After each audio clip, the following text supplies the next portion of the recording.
Alors, comme je disais tantôt, vous devez mesurer les enjeux et prendre au sérieux les bons paramètres dans la construction de votre plan commercial.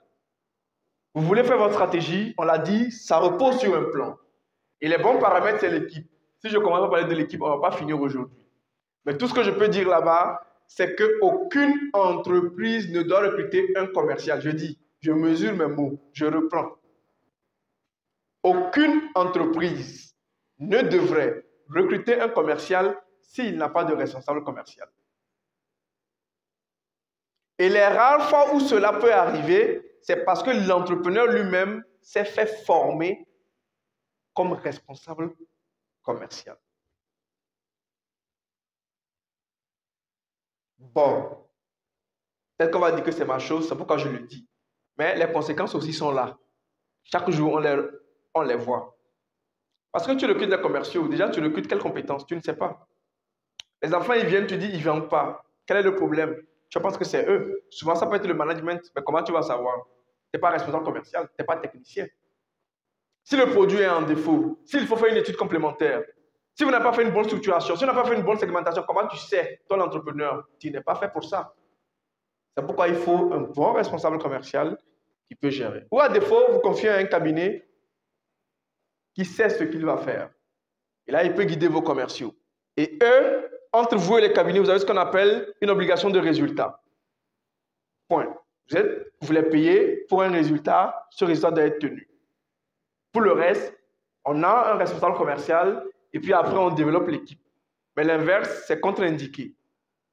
Et les gens, souvent, ils vont vous dire que oui, je ne peux pas recruter de commerciaux parce que j'en ai recruté, ils ont pris le salaire pour rien, ils n'ont pas vendu. Mais tu les as recrutés, non? C'est tes oignons. Donc, le plan d'action commerciale qu'il faut, tout à l'heure on en parlait, on a parlé quand même de pas mal de déterminants qui vous permettent quand même de faire une petite planification commerciale. C'est vrai que j'ai un autre outil que je pouvais vous projeter qui vous montre un peu les étapes pour un plan d'action commercial. Mais bon, j'ai quelque chose à finir, donc je ne vais pas trop m'attarder dessus. Le produit adéquat, oui, quelquefois je rencontre moi des projets qui sont des projets mornés. C'est-à-dire que quand tu vois le produit, c'est dans la tête seulement de l'entrepreneur que ça a une résonance magnifique. Et l'entrepreneur, il est tellement sous extase. Quand il voit son produit, lui-même, il jouit d'abord. Non, ça n'a pas de sens. Vous faites le produit, ce n'est pas pour vous, c'est pour les clients. Donc, est-ce que le client, il jouit quand il voit votre produit? Est-ce que quand il voit votre produit, il en tire profit? Si oui, là, on est bon. Après, on n'a pas, quand on est entrepreneur, on n'est pas obligé d'aimer son produit. Hein. On n'est pas obligé d'aimer son produit. On est un businessman.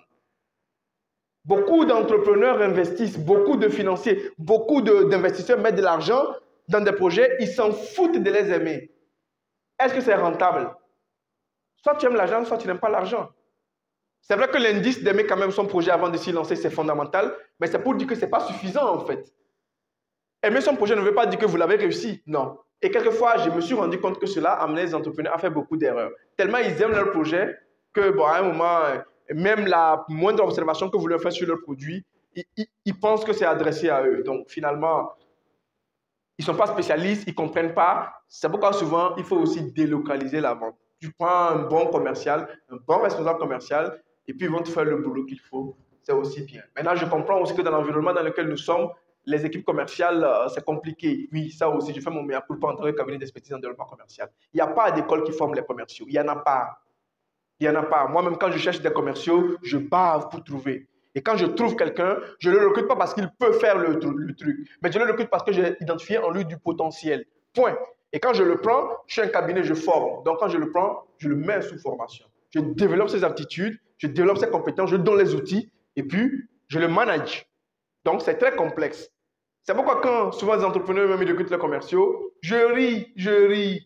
Tu vas sur son statut WhatsApp et je veux des commerciaux, m'achète, je ris seulement. Dans 6 mois, il va revenir cassé.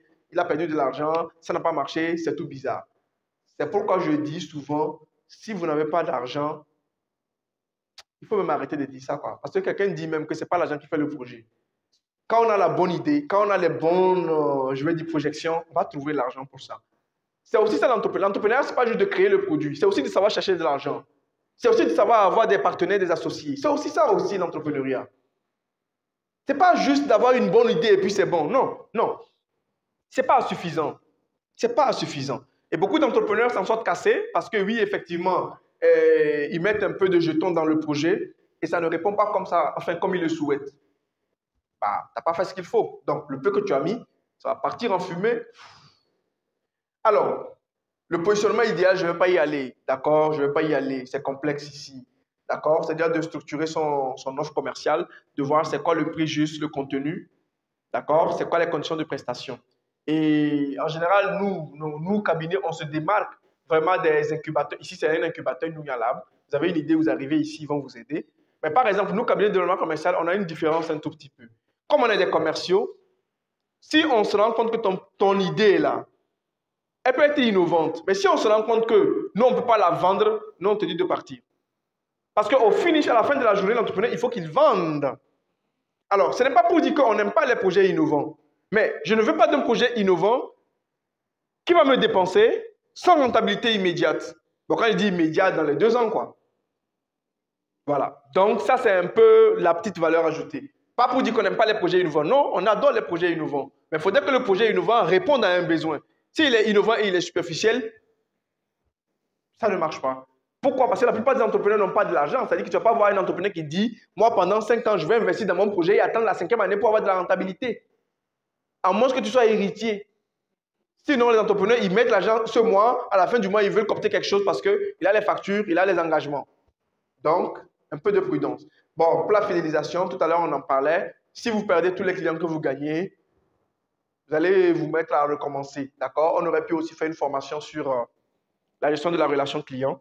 Et là, on allait parler de beaucoup de choses là-bas. Beaucoup de fausses conceptions, de mauvaises pratiques. Alors,